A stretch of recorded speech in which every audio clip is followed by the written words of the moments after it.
Il est le premier pays d'Afrique à adopter le Bitcoin comme monnaie officielle. En Centrafrique, les députés présents à l'Assemblée nationale ont voté à l'unanimité le texte de loi régissant la crypto-monnaie.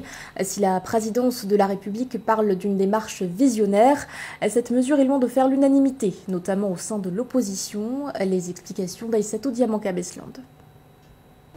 C'est officiel, la Centrafrique vient d'adopter le Bitcoin comme monnaie nationale.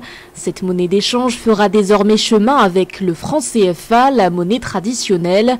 C'est ce qu'a annoncé la présidence ce mercredi 27 avril 2022.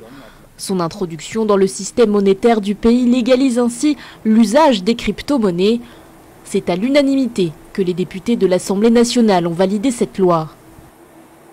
La loi a été votée par acclamation.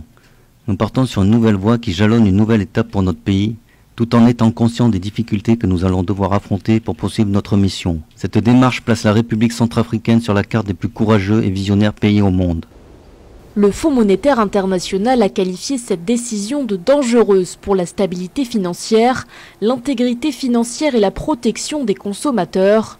D'autres voix se sont fait entendre aujourd'hui concernant l'utilisation de cette monnaie virtuelle.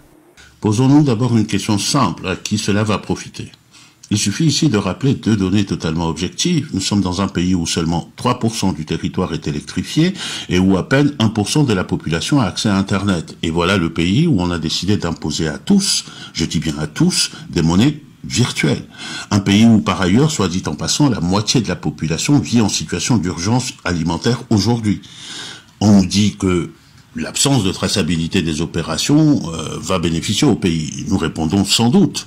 Mais attention, elle fera aussi bien l'affaire de la mafia, des blanchisseurs d'argent sale, sans oublier les groupes armés. Pour rappel, la Centrafrique devient le deuxième pays au monde à officialiser la crypto-monnaie, après le Salvador le 7 septembre 2021.